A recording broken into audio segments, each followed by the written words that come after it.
Welcome to Bangla medium. আপনার ছোট্ট শিশুর পাঠন পঠন উন্নত করে রাখার জন্য চ্যানেলটি সাবস্ক্রাইব করে রাখুন। নাম্বার কাকে বলে? নাম্বার হচ্ছে নাউনের সংখ্যা। নাউন বলতে ব্যক্তি, স্থান অথবা বস্তুর কথা বলি। নাম্বার দু প্রকার, সিঙ্গুলার নাউন আর হচ্ছে প্লুরাল নাউন। সিঙ্গুলার নাউন আমরা তখনই বলি যখন আমরা একটি মাত্র ব্যক্তি, স্থান অথবা বস্তুর কথা বলি। আর প্লুরাল নাউন হচ্ছে যখন একের বেশি ব্যক্তি, স্থান অথবা বস্তুর কথা বলা হয়। এই ভিডিওতে 12টি নিয়মের কথা বলবো, যার মাধ্যমে আমরা সিঙ্গুলার থেকে প্লুরাল করতে পারি। এটা ভীষণ জরুরি, কারণ সঠিকভাবে ইংরাজি বলা, ইংরাজি লেখার জন্য। রুল নাম্বার 1, সাধারণত সিঙ্গুলার নাউনের শেষে এস যোগ করে প্লুরাল নাউন করা হয়। অধিকাংশ ক্ষেত্রেই এটা করা হয়। যেমন বুক, বুকস, একটা বই, একের বেশি হলে এস যোগ হয়ে বুকস হয়ে যাচ্ছে। এলিফ্যান্ট, এলিফ্যান্টস, একটা হাতি, একের বেশি হাতি হলে এলিফ্যান্টস, এস যোগ হয়ে যাচ্ছে। রুল নাম্বার 2, যেসব সিঙ্গুলার নাউনের শেষে এস, এসএইচ, সিএইচ অথবা এক্স থাকে, সেখানে ইএস যোগ করে প্লুরাল নাউন করা হয়। বাস, বাসেস, এখানে বাসে শেষ লেটারটি হচ্ছে এস, সেই জন্য ইএস যোগ হয়ে বাসেস হয়ে যাচ্ছে।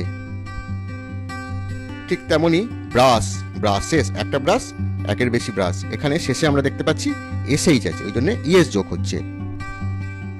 ওয়াচ, একটি ঘড়ি, একের বেশি ঘড়ি হলে ওয়াচেস, শেষে আমরা দেখতে পাচ্ছি সিএইচ আছে, ওই জন্য ইএস যোগ হচ্ছে। বক্স, বক্সেস, একটা বাক্স, একের বেশি বাক্স হলে বক্সেস, শেষে আছে এক্স, তারপরে ইএস যোগ হচ্ছে। রুল নাম্বার 3, যদি সিঙ্গুলার নাউনের শেষে ও থাকে এবং ও এর আগে কোনো ভাওয়েল থাকে, মানে এ, ই, আই, ও, ইউ থাকে ও এর আগে, সেখানে আমরা এস যোগ করে প্লুরাল নাউন করে থাকি। যেমন বাম্বু, এখানে দেখতে পাচ্ছি শেষে ও আছে, তার আগেও একটি ও আছে, ওটা হচ্ছে ভাওয়েল, সেই জন্য এস যোগ হচ্ছে। Radio, radios. রুল নাম্বার 4, এই সিঙ্গুলার নাউনে শেষে ও থাকে, কিন্তু এখানে ও এর আগে একটি কনসোনেন্ট থাকে, সেখানে ইএস যোগ করে প্লুরাল করা হয়। যেমন ম্যাঙ্গো, ম্যাঙ্গোস, শেষে ও আছে, তার আগে কনসোনেন্ট হচ্ছে জি, ওই জন্য ম্যাঙ্গোস হয়ে যাচ্ছে। পটাটো, পটাটোস, শেষে ও আছে, তার আগে টি মানে কনসোনেন্ট, সেই জন্য ইএস যোগ হচ্ছে পটাটোস। এই নিয়মের কিছু ব্যতিক্রম আছে, যেমন dynamo, dynamos, photo, photos, piano, pianos, kilo, kilos, এখানে কিন্তু ইএস যোগ হচ্ছে না, এখানে শুধু এস যোগ হয়ে প্লুরাল নাউন হচ্ছে। রুল নাম্বার 5, যদি সিঙ্গুলার নাউনের শেষে ওয়াই থাকে এবং ওয়াই এর আগে কোনো ভাওয়েল থাকে, এই, আই, ও, ইউ থাকে, সেখানে এস যোগ করে প্লুরাল নাউন করা হয়। যেমন টয়, টয়েস, একটা টয়, তার বেশি হলে টয়েস, এখানে শেষে ওয়াই আছে, তার আগে ভাওয়েল আছে ও, সেই জন্য এস যোগ হচ্ছে। কি, একটা চাবি, একের বেশি হলে কিস, শেষে ওয়াই, তার আগে ভাওয়েল ই আছে। রুল নাম্বার 6, যেসব সিঙ্গুলার নাউনের শেষে ওয়াই থাকে এবং ওয়াই এর আগে কোনো কনসোনেন্ট থাকে, সেখানে ওয়াই এর জায়গায় আই, ই, এস যোগ করে প্লুরাল নাউন করা হয়। যেমন বেবি, শেষে ওয়াই, তার আগে কনসোনেন্ট হচ্ছে বি, এখানে ওয়াইটা সরে যাচ্ছে, সরে যে আই, ই, এস বসে যাচ্ছে, এই জন্য বেবিস। ঠিক সেরকমই লেডি, লেডিস, আইএস যোগ হচ্ছে ওয়ার জায়গায়। রুল নাম্বার 7, যদি সিঙ্গুলার নাউনের শেষে এফ অথবা এফি থাকে, সেখানে এফ আর এফিটা সরে যায়, সরে যে ভিইএস যোগ হয়ে প্লুরাল নাউন হয়। যেমন এখানে দেখতে পাচ্ছি কাপ মানে বাছুর, এটা যখন একের বেশি হলে সেটা হয়ে যাচ্ছে কাপস, এখানে এফটা সরে যে ভিইএস যোগ হচ্ছে। ঠিক সেরকমই নাইফ, এখানে শেষে আছে এফি, সেই এফিটা সরে যে একের বেশি যখন নাইফ হচ্ছে তখন নাইফস। এই নিয়মেরও কিছু ব্যতিক্রম আছে, যেমন রূপ রূপস, চিপ চিপস, শেপ শেপস, বিলিপ বিলিপস। এখানে এফ আর এফি শেষে থাকলেও ভিএস যোগ হচ্ছে না, এখানে কিন্তু এস যোগ হয়ে প্লুরাল নাউন হচ্ছে। রুল নাম্বার 8, কিছু সিঙ্গুলার নাউনের ভাওয়েল পরিবর্তন করে প্লুরাল নাউন করা হয়। এখানে কিন্তু এস, ইএস, ভিএস অথবা আইএস ইত্যাদি যোগ করে প্লুরাল নাউন হয় না। যেমন ম্যান, মেন। এখানে ম্যান শব্দটার মধ্যে দেখতে পাচ্ছি এ হচ্ছে ভাওয়েল আছে, ওই ভাওয়েলটা সরে যে ই চলে আসছে, ওই জন্য মেন হচ্ছে। ঠিক সেরকমই গুস মানে রাজহাঁস, এটা হয়ে যাচ্ছে একের বেশি হলে গিস। এই দুটো ও সরে যে দুটো ইতে চলে আসছে, এই জন্য G double E S E, geese. একের বেশি রাজহাঁস হলে গিস, একটা হলে গুস। ঠিক সেরকমই কিছু এক্সাম্পল আরো, woman, women, tooth, teeth, mouse, mice, foot, fit.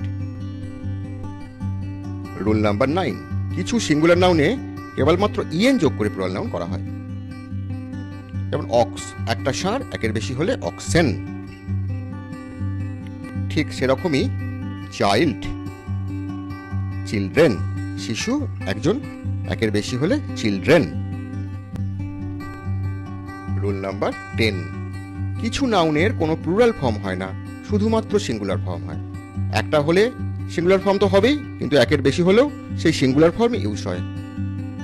যেমন ফার্নিচার, একটা ফার্নিচার প্রথমে, আর একের বেশি হলেও ফার্নিচার। ঠিক সেরকম ডিয়ার, একটা হরিণ, একের বেশি হলেও ডিয়ার। শিপ, একটি ভেড়া, একের বেশি হলেও শিপ।